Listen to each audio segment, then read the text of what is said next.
ವಕ್ಫ್ amendment bill 2024 ಈ ಕಾಯ್ದೆಯ ವಿರುದ್ಧ ಮಂಗಳೂರಿನ ಹೃದಯ ಭಾಗವಾಗಿರುವ ಕ್ಲಾಕ್ ಟವರ್ನ ಮುಂಭಾಗದಲ್ಲಿರುವಂತಹ ಈ ಜನಸಾಗರದ ಮಧ್ಯೆ ಸಾಮಾನ್ಯ ಕಾರ್ಯಕರ್ತರಾಗಿ ನಮ್ಮೊಂದಿಗೆ ನಮ್ಮ ರಾಷ್ಟ್ರೀಯ ನಾಯಕರು, ರಾಜ್ಯ ನಾಯಕರು ಮತ್ತು ಜಿಲ್ಲಾ ನಾಯಕರು ಮತ್ತು ನಮ್ಮ ಮಹಿಳಾ ಘಟಕದ ಕಾರ್ಯಕರ್ತರು ನೀವು ಸೇರಿದ್ದೀರಾ. ನಿಜಕ್ಕೂ ಕೂಡ ನಾನು ಹುಬ್ಬಳ್ಳಿಯ ಮಂಡಿನಿಂದ ನಿನ್ನೆ ತಾನೇ ಊರಿಗೆ ಆಗಮಿಸಿದೆ. ಈ ವಕ್ಫ್ ವಿರೋಧಿ ಒಂದು ಹೋರಾಟವನ್ನು ನಾವು ಕರ್ನಾಟಕದಲ್ಲಿ ಉತ್ತರ ಕರ್ನಾಟಕದ ವಾಣಿಜ್ಯ ರಾಜಧಾನಿ ಹುಬ್ಬಳ್ಳಿಯಲ್ಲಿ 25ನೇ ತಾರೀಕಿನಂದು ಸಂಘಟಿಸಿದ್ವಿ. ಆಗ ಹುಬ್ಬಳ್ಳಿಯ ಜನರು ನಿಮ್ಮ ಮಂಗಳೂರಿನ ಅರಬ್ಬಿ ಸಮುದ್ರದ ಅಲೆಗಳನ್ನ ನೋಡಿರ್ಲಿಕ್ಕಿಲ್ಲ. ಆದರೆ 25ನೇ ತಾರೀಕಿನಂದು ಫತೇ ಶಾ ವಲಿ ದರ್ಗಾದ ಹಿಂಭಾಗದಲ್ಲಿದ್ದಂತಹ ಫತೇ ಶಾ ಗ್ರೌಂಡ್ ನಲ್ಲಿ ಸಾವಿರಾರು ಸಂಖ್ಯೆಯಲ್ಲಿ ಸೇರಿದಂತಹ ಅರಬ್ಬಿ ಸಮುದ್ರದ ಅಲೆಯಕ್ಕಿಂತ ಎತ್ತರವಾಗಿದ್ದಂತಹ ಆ ಜನ ಸಮುದ್ರವನ್ನ ನೋಡಿ ಕರ್ನಾಟಕದ ಮೂಲೆ ಮೂಲೆಯಿಂದ ಈ ಹೋರಾಟಕ್ಕೆ ಕಿಚ್ಚನ್ನ social democratic party of India ಹಚ್ಚಿದೆ. ಆದ್ರೆ ದಕ್ಷಿಣ ಕನ್ನಡ ಜಿಲ್ಲೆಯ ಜನರ ನಿಮ್ಮ ಏನು ಈ ಹೋರಾಟದ ಕಿಚ್ಚನ್ನ ನಿಜಕ್ಕೂ ಪ್ರಶಂಸಿಸಲೇಬೇಕು. 35 ಡಿಗ್ರಿ ಸೆಲ್ಸಿಯಸ್. ನಾನು ಈ ಕೋಟ್ ಹಾಕೊಂಡು ಬಂದಾಗಲೇ ನನಗೆ ಫೀಲ್ ಆಯ್ತು, ನಾನು ಜಾಸ್ತಿ ಹೊತ್ತು ಈ ಪ್ರತಿಭಟನೆಯಲ್ಲಿ ರ್ಯಾಲಿಯಲ್ಲಿ ಮುಂದುವರಿಲಿಕ್ಕೆ ಸಾಧ್ಯ ಇಲ್ಲ ಅಂತ. ನಮ್ಮ ರಿಯಾಜ್ ಪರಂಗಿಪೇಟೆ ಅವರು ಹೇಳಿದ್ರು, ನೀವು ಕೋಟ್ ಅನ್ನ ಬಿಚ್ಚಾಕಿ ಅಂತ. ನಾನು ಹೇಳ್ದೆ ಇಲ್ಲ, ಈ ಕೋಟ್ ಅನ್ನ ಹಾಕಿಕೊಂಡು ನನ್ನ ಮೈಯಿಂದ ಹರಿದಿರುವಂತಹ ಈ ಬೆವರಿನ ಕಣಗಳು ನಾಳೆ ಮಹೇಶ್ವರದಲ್ಲಿ ಸಾಕ್ಷಿಯಾಗಲಿಕ್ಕಿದೆ. ಇದು ನನ್ನ ಮಾತು ಮಾತ್ರ ಅಲ್ಲ, ಈ ನನ್ನ ಮಹಿಳಾ ಶಿರೋಮಣಿಗಳು ತಮ್ಮ ಕಂಕುಲಿನಲ್ಲಿ ಪುಟ್ಟ ಪುಟ್ಟ ಮಕ್ಕಳನ್ನ ಹೊತ್ಕೊಂಡು ಅವರು ಸುರಿಸಿರುವಂತಹ ಬೆವರಿಗೂ ನನ್ನ ಬೆವರಿಗೂ ಅಜಗಜಾಂತರ ವ್ಯತ್ಯಾಸ ಇದೆ. ನಾವೆಲ್ಲರೂ ಕೂಡ ನನ್ನ ಮನೆ ನಿಮ್ಮ ಮನೆಯ ಆಸ್ತಿ ರಕ್ಷಣೆಗೆ ಬಂದು ಸೇರಿಲ್ಲ. ನಮ್ಮೆಲ್ಲರ ಈ ಜಗತ್ತಿನ ಸೃಷ್ಟಿಕರ್ತನಾಗಿರುವಂತಹ ಅಲ್ಲಾಹು ರಬ್ಬು ಸುಬ್ಹಾನಹು ತಾಲಾರವರ ಆಸ್ತಿಯ ಸಂರಕ್ಷಣೆಗೆ ನಾವು ಬಂದಿರುವಂತದ್ದು. ಹಾಗಾಗಿ ಈ ಬೆವರು, ಈ ಕಷ್ಟ, ಈ ದುಃಖ ಇದ್ಯಾವುದೂ ನಮಗೆ ಗಣ್ಯವಲ್ಲ. ನಮ್ಮ ಆಸ್ತಿಯ ರಕ್ಷಣೆಯನ್ನು ನಾವು ಮಾಡಿಯೇ ತೀರ್ತೇವೆ ಎಂಬಂತಹ ಸಾಕ್ಷಿಯಾಗಿ ಇವತ್ತು ನೀವೇನು ಇಲ್ಲಿ ಜನಸಾಗರವೇ ಸೇರಿದ್ದೀರಾ. ನಿಮಗೆಲ್ಲರಿಗೂ ಕೂಡ ಕ್ರಾಂತಿಕಾರಿ ಅಭಿನಂದನೆಯನ್ನು ಸಲ್ಲಿಸ್ತಾ ಇದ್ದೇನೆ.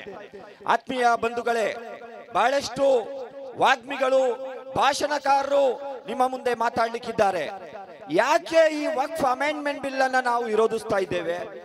ಯಾಕಾಗಿ ನಾವೆಲ್ಲರೂ ಇದರಲ್ಲಿ ಪಕ್ಷ ಭೇದ ಮರೆತು, ಸಂಘಟನಾ ಭೇದ ಮರೆತು, ಜಾತಿ ಭೇದ ಮರೆತು, ಧರ್ಮ ಭೇದ ಮರೆತು ಇದರಲ್ಲಿ ಪಾಲ್ಗೊಳ್ಬೇಕು ಎಂಬುದಕ್ಕೆ ಒಂದೆರಡು ಲಾಜಿಕಲ್ ಪಾಯಿಂಟ್ಗಳನ್ನ ನಿಮ್ಮ ಮುಂದೆ ನಾನು ಇಡ್ಲಿಕ್ಕೆ ಬಯಸ್ತೇನೆ.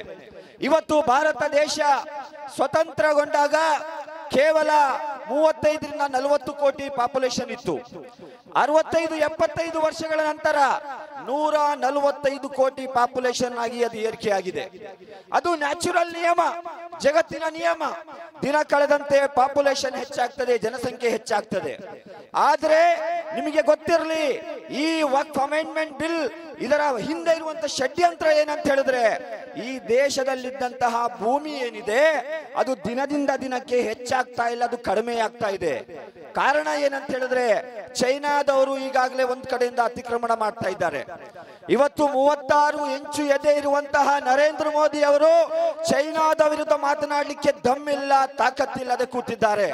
ಅದೇ ಸಂದರ್ಭದಲ್ಲಿ ಈ ದೇಶದಲ್ಲಿ ರೈಲ್ವೆ ಮತ್ತು ಡಿಫೆನ್ಸ್, ನಮ್ಮ ಈ ಎರಡು ಲ್ಯಾಂಡ್ ಅನ್ನು ಹೊರತುಪಡಿಸಿದ್ರೆ 3ನೇ ಅತಿ ದೊಡ್ಡ ಲ್ಯಾಂಡ್ ಇರುವಂತದ್ದು ಮುಸಲ್ಮಾನರ ಬಳಿ. ಇದರ ಮೇಲೆ ಇವರ ವಕ್ರ ದೃಷ್ಟಿ ಬಿದ್ದಿದೆ. ಎಷ್ಟಿದೆ ಹಾಗಾದ್ರೆ ಆ ಲ್ಯಾಂಡ್ ಎಷ್ಟಿದೆ ಅಂತ ನೋಡಿದ್ರೆ, 2005ರಲ್ಲಿ ಜಸ್ಟಿಸ್ ರಾಜೇಂದ್ರ ಸಿಂಗ್ ಸಚ್ಚಾರ್ ಕಮಿಷನ್ ವರದಿಯಲ್ಲಿ ಉಲ್ಲೇಖವಾಗಿರುವ ರೀತಿಯಲ್ಲಿ 8 ಲಕ್ಷ ಕೋಟಿ ರೂಪಾಯಿಯ ಮೌಲ್ಯದ ವಕ್ಫ್ ಲ್ಯಾಂಡ್ ದೇಶದಾದ್ಯಂತ ಇದೆ. ಅದು ಯಾವುದೋ ಬೇರೆ ಬೇರೆ ಗ್ರಾಮಾಂತರ ಪ್ರದೇಶದಲ್ಲಿರುವಂತಹ ಭೂಮಿ ಅಲ್ಲ, ಹಾರ್ಟ್ ಆಫ್ ದ ಸಿಟಿ. ದೇಶದ ಯಾವುದೇ ಸಿಟಿಯನ್ನು ನೀವು ತಗೊಳ್ಳಿ, ಹಾರ್ಟ್ ಆಫ್ ದ ಸಿಟಿ, ಕೋಟ್ಯಾನುಕೋಟಿ ಮೌಲ್ಯವುಳ್ಳಂತಹ ಆಸ್ತಿ ಅದಾಗಿದೆ. ಒಂದು ವರದಿಯ ಪ್ರಕಾರ ಈ ದೇಶದಲ್ಲಿ 1,45,000 ಸಾವಿರ ಎಕರೆ ಜಮೀನ್ ವಕ್ಫ್ ಲ್ಯಾಂಡ್ ಇದೆ. 8,45,000 ವಕ್ಫ್ ಆಸ್ತಿಗಳು ಈ ದೇಶದಲ್ಲಿವೆ. ಅದರಲ್ಲಿ ಸರಿಸುಮಾರು 1,27,000 ಮಸೀದಿಗಳಿವೆ, 1,30,000 ಕಬ್ರಸ್ಥಾನಗಳಿವೆ.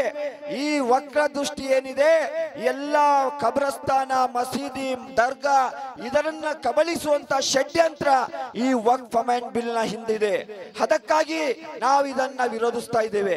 ಬಹಳಷ್ಟು ಜನರು ಕೇಳ್ತಾರೆ, ಯಾಕೆ social democratic party of India ಮಾತ್ರ ಈ ಹೋರಾಟಕ್ಕೆ ಧುಮುಕಿದೆ, ಬೇರೆ ಯಾವ ಸಂಘಟನೆಗಳು ಯಾಕೆ ಧುಮುಕ್ತಾ ಇಲ್ಲ?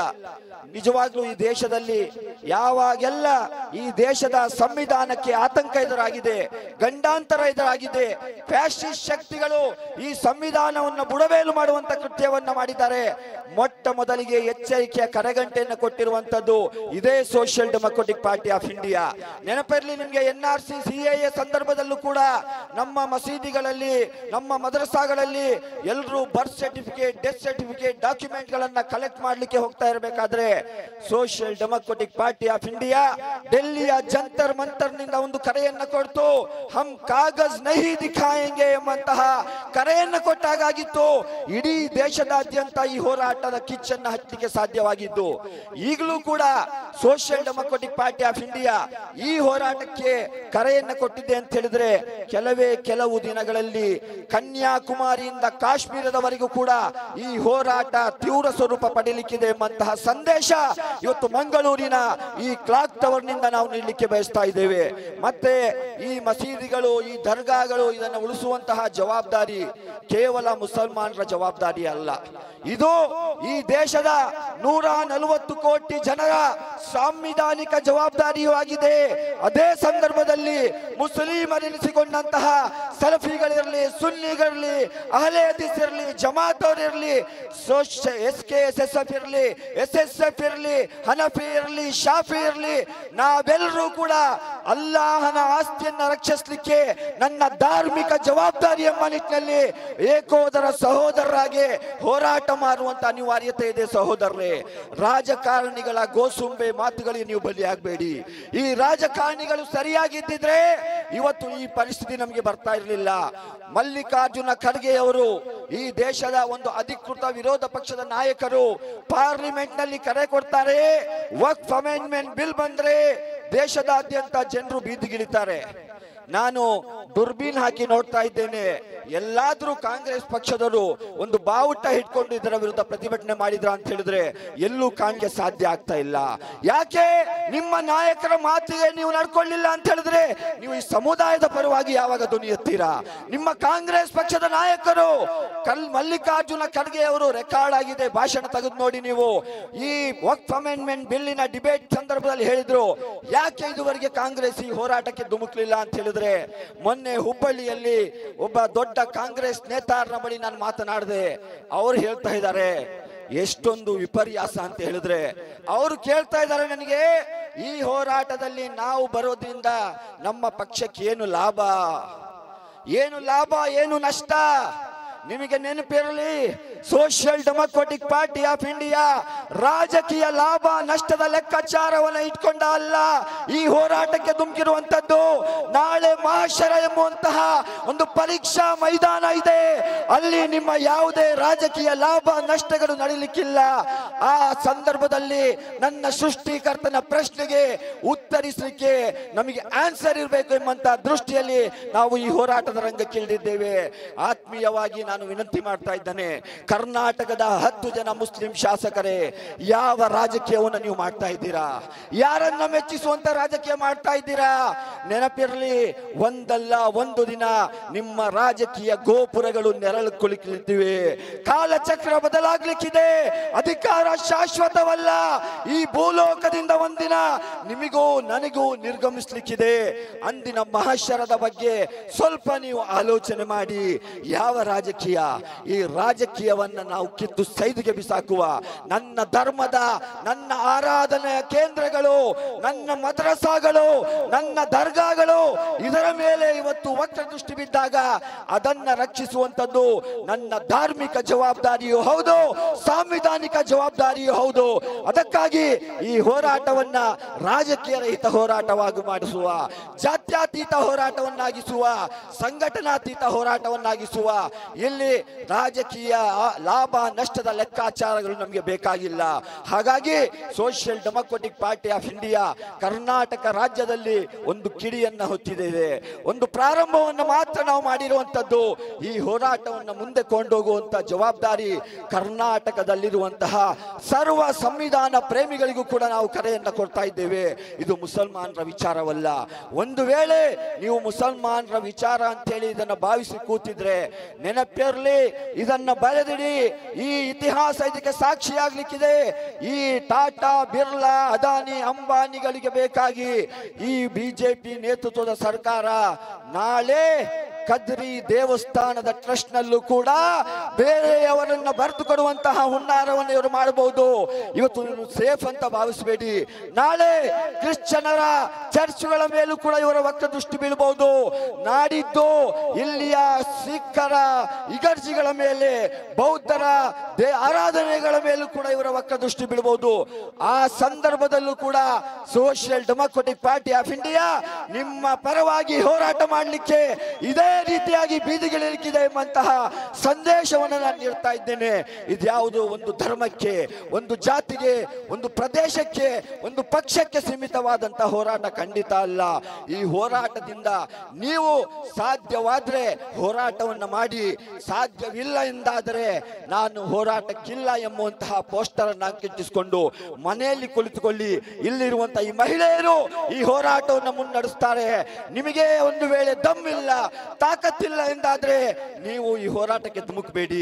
ಈ ಹೋರಾಟಕ್ಕೆ ಧುಮುಕುವುದರಿಂದ ಬಹಳ ಚೆನ್ನಾಗಿ ನಮ್ಮ ನಾಯಕರಿಗೆ ಗೊತ್ತಿದೆ, ನಮ್ಮ ಮೇಲೆ ಸುಳ್ಳು ಕೇಸುಗಳು ದಾಖಲಾಗಬಹುದು, ನಮ್ಮ ಮೇಲೆ ಇಲ್ಲ ಸಲ್ಲದ ಆರೋಪಗಳು ಬರಬಹುದು. ಅದೆಲ್ಲದಕ್ಕೂ ಕೂಡ ನಾವು ತಯಾರಾಗಿದ್ದೇವೆ. ಯಾಕೆ ಅಂತ ಹೇಳಿದ್ರೆ, ಯಾವಾಗೆಲ್ಲ ಈ ದೇಶಕ್ಕೆ ಗಂಡಾಂತರ ಎದುರಾಗಿದೆ, ಯಾವಾಗ ಈ ದೇಶದಲ್ಲಿ ಬ್ರಿಟಿಷರ ಕ್ರೌರ್ಯ ಮೇರೆ ಮೀರಿತ್ತು, ಆ ಸಂದರ್ಭದಲ್ಲಿ ಬ್ರಿಟಿಷರೇ ಭಾರತ ಬಿಟ್ಟು ತೊಲಗಿ ಎಂಬಂತಹ ಖಿಲಾಫತ್ ಚಳುವಳಿಗೆ ನೇತೃತ್ವ ವಹಿಸಿದ್ದು ನನ್ನ ಸಮುದಾಯದ ಮಹಾ ನಾಯಕರಾದ ಕಾರಣ ಇವತ್ತು ಈ ದೇಶಕ್ಕೆ ಸ್ವಾತಂತ್ರ್ಯ ಸಿಕ್ಕಿದೆ. ಅದೇ ರೀತಿಯಾಗಿ ಇವತ್ತು ಈ ದೇಶದಲ್ಲಿ ಮುಸಲ್ಮಾನರ ಮೇಲೆ ಏನು ಫ್ಯಾಸಿಸ್ಟ್ ಸರ್ಕಾರ ಈ ದುರಾಡಳಿತದ ಮುಖಾಂತರ, ಈ ವಾಮ ಮಾರ್ಗದ ಮುಖಾಂತರ ಈ ಬಿಲ್ ಅನ್ನ ತರಬೇಕಾದ್ರೆ ಅದರ ವಿರುದ್ಧ ಧ್ವನಿ ಎತ್ತುವಂಥದ್ದು ನನ್ನ ಆದ್ಯ ಕರ್ತವ್ಯ. ಅದಕ್ಕೆ ಯಾವ ರೀತಿಯ ತ್ಯಾಗಕ್ಕೂ ಕೂಡ ಸೋಷಿಯಲ್ ಡೆಮೊಕ್ರೆಟಿಕ್ ಪಾರ್ಟಿ ಆಫ್ ಇಂಡಿಯಾದ ಕಡೆಯ ಕಾರ್ಯಕರ್ತನ ಮೈಯಲ್ಲಿ ಕಡೆಯ ರಕ್ತದ ಹನಿ ಇರುವವರೆಗೂ ಕೂಡ ಈ ಹೋರಾಟದಿಂದ ನಾವು ಹಿಂದೆ ಸರಿಯುವ ಮಾತೇ ಇಲ್ಲ. ಅದಕ್ಕೆ ಯಾವ ತ್ಯಾಗಕ್ಕೂ ಬೇಕಾದ್ರೂ ನಾವು ತಯಾರಿದ್ದೇವೆ. ಆತ್ಮೀಯ ಸಹೋದರರೇ, ಇವತ್ತು ಕರ್ನಾಟಕ ರಾಜ್ಯದಲ್ಲಿ 1,20,000 ವಕ್ಫ್ ಭೂಮಿ ಇದೆ. ಹೌದು, ನಾವು ಒಪ್ಕೊಳ್ತೇವೆ. ನಮ್ಮ ವಕ್ಫ್ ಅನ್ನ, ಭೂಮಿಯನ್ನ ಮ್ಯಾನೇಜ್ಮೆಂಟ್ ಮಾಡಲಿಕ್ಕೆ, ಅದನ್ನ ಅಭಿವೃದ್ಧಿ ಮಾಡಲಿಕ್ಕೆ ಯಾರ ಕೈಯಲ್ಲಿ ನಾವು ಭೂಮಿಯನ್ನ ಕೊಟ್ಟಿದ್ವೋ ಅದರಲ್ಲಿ 80,000 ಎಕರೆ ಭೂಮಿಯನ್ನ ನುಂಗಿ ನೀರು ಕುಡಿದಿದ್ದಾರೆ, ಅತಿಕ್ರಮಣ ಮಾಡಿಕೊಂಡಿದ್ದಾರೆ. ಆದ್ರೆ ನೆನಪಿಡಿ, ನಿಜವಾಗಿಯೂ ಕೂಡ ಇದರ ಬಗ್ಗೆ ನಾಳೆ ನೀವು ಅಲ್ಲಾಹನ ಕೋರ್ಟ್ನಲ್ಲಿ ಆನ್ಸರ್ ಮಾಡಬೇಕು. ಇದು ಯಾರಪ್ಪನ ಮನೆ ಆಸ್ತಿ ಅಲ್ಲ, ಇದು ಸರ್ಕಾರ ನಮಗೆ ನೀಡಿದ ಆಸ್ತಿ ಅಲ್ಲ. ನಮ್ಮ ಸಮುದಾಯದ ಆರ್ಥಿಕ ಸಬಲೀಕರಣರಾಗಿದ್ದಂತಹ ಜಮೀನ್ದಾರರು ಅಲ್ಲಾಹನ ಮಾರ್ಗದಲ್ಲಿ ವಕ್ಫ್ ಮಾಡಲ್ಪಟ್ಟ ಜಮೀನನ್ನ ನೀವು ಲುಂಗಿ ನೀರು ಕುಡಿದಿದ್ದೀರಾ ಅಂತ ಹೇಳಿದ್ರೆ, ನೀವು ಯಾವುದೇ ಹಜ್ ಮಾಡ್ಕೊಳ್ಳಿ, ಯಾವುದೇ ನಮಾಜ್ ಮಾಡ್ಕೊಳ್ಳಿ, ಯಾವುದೇ ಉಪವಾಸ ಹಿಡಿಯಲಿ, ಅದನ್ನು ಆ ಸೃಷ್ಟಿಕರ್ತ ಸ್ವೀಕರಿಸೋದಿಲ್ಲ. ಇನ್ನೂ ಕಾಲ ಮಿಂಚಿಲ್ಲ. ರಂಜಾನ್ ನಮ್ಮ ಮುಂದಿದೆ. ಈ ಪವಿತ್ರ ರಂಜಾನ್ ಮಾಸದಲ್ಲಿ ಆ ಸೃಷ್ಟಿಕರ್ತನ ಮುಂದೆ ತಾವು ಮಾಡಿರುವಂತಹ ತಪ್ಪಿಗೆ ಪಶ್ಚಾತ್ತಾಪವನ್ನ ಪಟ್ಟು 80,000 ಎಕರೆ ಜಮೀನನ್ನ ವಕ್ಫಿನ ಸುಪರ್ದಿಗೆ ಒಪ್ಪಿಸಿ ಎಂಬಂತಹ ಎಚ್ಚರಿಕೆಯನ್ನು ಕೂಡ ನಾನು ನೀಡ್ತಾ ಇದ್ದೇನೆ. ಇಲ್ಲ ಅಂತ ಹೇಳಿದ್ರೆ ಖಂಡಿತವಾಗಿಯೂ social democratic party of India ಎಂದು ನಮಗೆ ಅವಕಾಶ ಸಿಗುತ್ತದೋ ಅಂದು ಈ ಭೂಮಿಯನ್ನ ಮರಳಿ ಆ ವಕ್ಫಿನ ಸುಪರ್ದಿಗೆ ತರಲಿಕ್ಕೆ ನಾವು ಕಟಿಬದ್ಧರಾಗಿದ್ದೇವೆ. ಈ ದೇಶದಲ್ಲಿ 1991 ಪ್ಲೇಸಸ್ ಆಫ್ ವರ್ಷಿಪ್ ಆಕ್ಟ್ ಇದ್ದು ಕೂಡ ಒಂದು ಬಾಬರಿ ಮಸೀದಿಯನ್ನು ಉಳಿಸ್ಕೊಳ್ಳಿಕ್ಕೆ ನಮ್ಮಿಂದ ಸಾಧ್ಯ ಆಗಿಲ್ಲ. ಅದಕ್ಕೆ ನಾವು ಬೇರೆಯವರ ಮೇಲೆ ಆರೋಪ ಹೊರಿಸ್ತೇವೆ. ಹೌದು, ಸುಪ್ರೀಂ ಕೋರ್ಟಿನ ಜಡ್ಜ್ಮೆಂಟ್ ಬಂದಿದೆ, ಅದನ್ನ ನಾವು ಒಪ್ಕೊಂಡಿದ್ದೇವೆ. ಆದ್ರೆ ನ್ಯಾಯ ನಮಗೆ ಸಿಕ್ಕಲಿಲ್ಲ, ನಮಗೆ ಅನ್ಯಾಯದ ತೀರ್ಪು ಬಂದಿದೆ. ಆ ನ್ಯಾಯ ಸಿಕ್ಕುವವರೆಗೂ ಕೂಡ ನಾವು ಅದನ್ನ ಮರೆಯುವ ಮಾತೇ ಇಲ್ಲ. ಯಾಕಂತ ಹೇಳಿದ್ರೆ ಈ ದೇಶ ಬಾಬಾ ಸಾಹೇಬ್ ಅಂಬೇಡ್ಕರ್ ಅವರು ಬರೆದಿರುವಂತಹ ಸಂವಿಧಾನದ ಆಶಯದ ಮೇಲೆ ನಡಿಬೇಕು. ಇದು ನರೇಂದ್ರ ಮೋದಿ, ಅಮಿತ್ ಶಾ ರಂತಹ ಫ್ಯಾಸಿಸ್ಟ್ ಮನೋಸ್ಮೃತಿಯ ಆಧಾರದಲ್ಲಿ ದೇಶವನ್ನು ನಡೀಲಿಕ್ಕೆ ನಾವು ಬಿಡೋದಿಲ್ಲ. ಈ ವಕ್ಫ್ ಅಮೆಂಡ್ಮೆಂಟ್ ಬಿಲ್ ಅಲ್ಲಿ ಈಗಾಗಲೇ ಮೊನ್ನೆ ಕ್ಯಾಬಿನೆಟ್ ಮೀಟಿಂಗ್ ಅಲ್ಲಿ 14 ತಿದ್ದುಪಡಿಗಳಿಗೆ ಅನುಮೋದನೆ ನೀಡಿದ್ದಾರೆ. ಒಂದೆರಡು ತಿದ್ದುಪಡಿಗಳನ್ನು ಮಾತ್ರ ನಿಮ್ಮ ಮುಂದೆ ನಾನು ಪ್ರಸ್ತುತಪಡಿಸ್ತೇನೆ. ಏನಾಗಿದೆ ಆ ತಿದ್ದುಪಡಿ ಯಾರಿಗೂ ಕೂಡ ಗೊತ್ತಿಲ್ಲ. ಆ ತಿದ್ದುಪಡಿಗಳೇನು? ಆ ತಿದ್ದುಪಡಿಗಳಲ್ಲಿ ಮುಖ್ಯವಾಗಿ ನಾವು ಗಮನಿಸಬೇಕಾಗಿರುವಂಥದ್ದು, 6 ತಿಂಗಳ ಒಳಗಾಗಿ ಇಡೀ ದೇಶದಲ್ಲಿರುವಂತಹ ಏನು ನಾನು ಹೇಳಿದಂತಹ 8,50,000 ಆಸ್ತಿಗಳನ್ನು 8,50,000 ಆಸ್ತಿಗಳನ್ನ ಕಂಪ್ಯೂಟರೈಸ್ಡ್ ಮಾಡ್ತೀವಿ ಅಂತೇಳಿ ಅವರು ಹೇಳ್ತಾ ಇದ್ದಾರೆ. ನಾನು ಕೇಳ್ತಾ ಇದ್ದೇನೆ, ಈ ಮಂಗಳೂರು, ಪುತ್ತೂರು ಮತ್ತು ಉಳ್ಳಾಲ ಭಾಗದಲ್ಲಿ ಕರ್ನಾಟಕದ ಪಬ್ಲಿಕ್ ಏನು ಫುಡ್ ಡಿಸ್ಟ್ರಿಬ್ಯೂಷನ್ ಸಿಸ್ಟಮ್ ಇದೆ, ಪಡಿತರ ವ್ಯವಸ್ಥೆ ಇದೆ. ನಮ್ಮ ಮಹಿಳೆಯರು ದಿನಕ್ಕೆ ಬೆಳಿಗ್ಗೆ ಎದ್ದು ಗದ್ದೆಯಲ್ಲೂ ಕೆಲಸ ಮಾಡಿ ಒಂದು ವೇಳೆ ತನ್ನ ಹೆಬ್ಬೆಟ್ಟಿನ ಒಂದು ಗುರುತು ಅಲ್ಲಿ ಅಳಿಸಿ ಹೋಗಿದ್ರೆ 5 kg ಅಕ್ಕಿ ಕೊಡ್ಲಿಕ್ಕೆ ಈ ಸರ್ಕಾರ ತಯಾರಿಲ್ಲ. 6 ತಿಂಗಳ ಒಳಗಾಗಿ ಯಾವ ರೀತಿ ನೀವು 8 ಲಕ್ಷ ಆಸ್ತಿಗಳನ್ನ ಡಿಜಿಟೀಕರಣ ಮಾಡ್ತೀರಿ? ಇದು ಒಂದು ಹುನ್ನಾರ. 6 ತಿಂಗಳ ಒಳಗೆ ಇದು ಸಾಧ್ಯವಾಗಲಿಲ್ಲ ಅಂತ ಹೇಳಿದ್ರೆ ಅದನ್ನ ಡಿಸ್ಪ್ಯೂಟೆಡ್ ಲ್ಯಾಂಡ್ ಅಂತ ಹೇಳಿ ಜಿಲ್ಲಾಧಿಕಾರಿಗಳಿಗೆ ಶರಾ ಬರೀಲಿಕ್ಕೆ ನೀವು ಪವರ್ ಅನ್ನು ಕೊಡ್ತಾ ಇದ್ದೀರಾ. ಏನಾಗುತ್ತೆ ಇದರಿಂದ?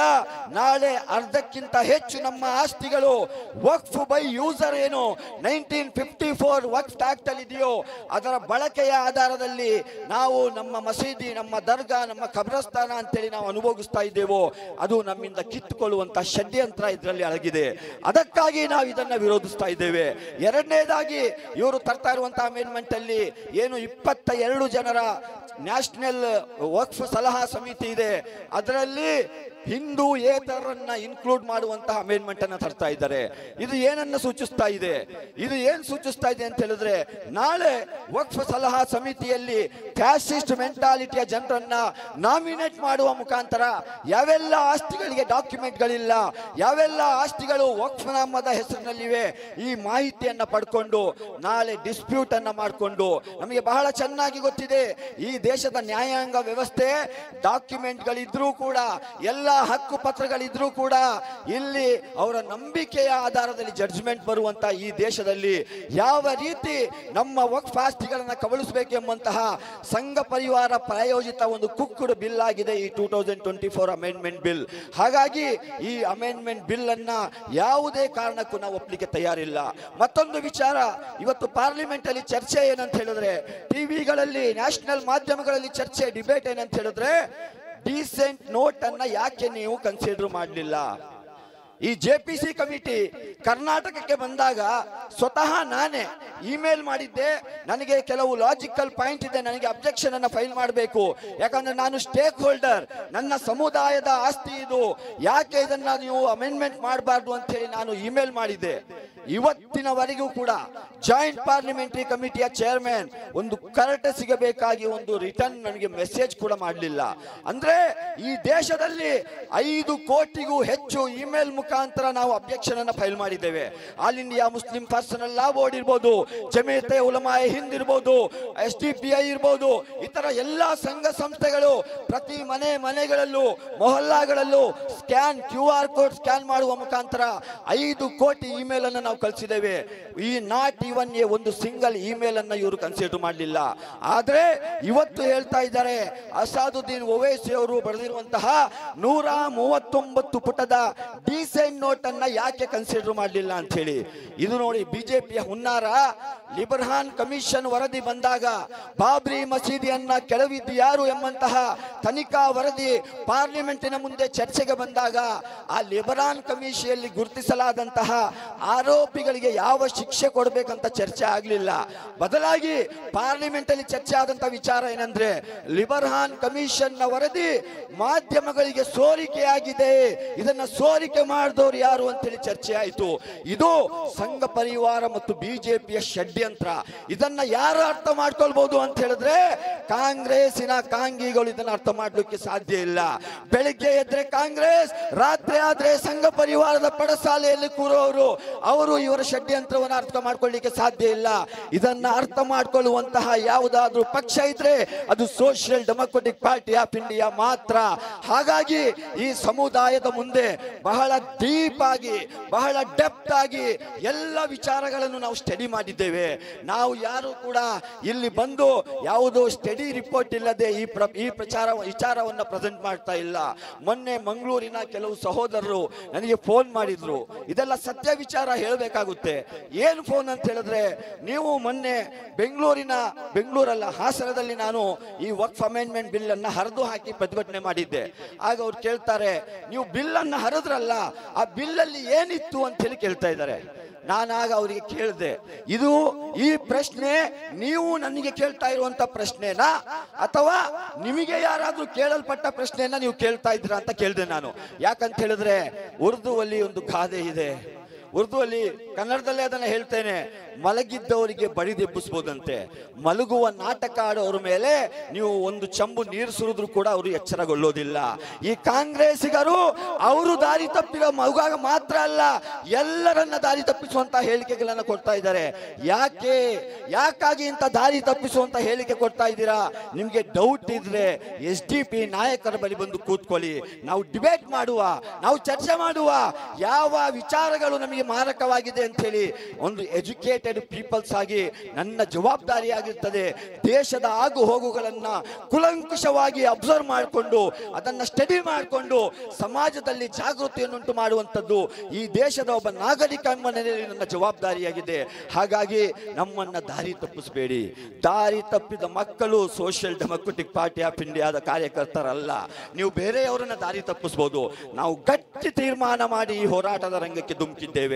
ನಮ್ಮ ನಾಯಕರು ಏನು ಕರೆ ಕೊಡ್ತಾ ಇದ್ದಾರೆ, ಯಾವುದೇ ರೀತಿಯ ತ್ಯಾಗಕ್ಕೂ ಸಿದ್ಧ ಅಂತ ಹೇಳಿದ್ರೆ ಅವರ ಒಂದು ಪರ್ಮಿಷನ್, ಅವರ ಒಂದು ಡೈರೆಕ್ಷನ್ಗಾಗಿ ಕಾಯುವಂತಹ ಲಕ್ಷಾಂತರ ಕೋಟ್ಯಾಂತರ ಕಾರ್ಯಕರ್ತರು ದೇಶದ ಮೂಲೆ ಮೂಲೆಯಲ್ಲೂ ಇದ್ದಾರೆ. ಅದನ್ನ ನೆನಪಿಡಿ.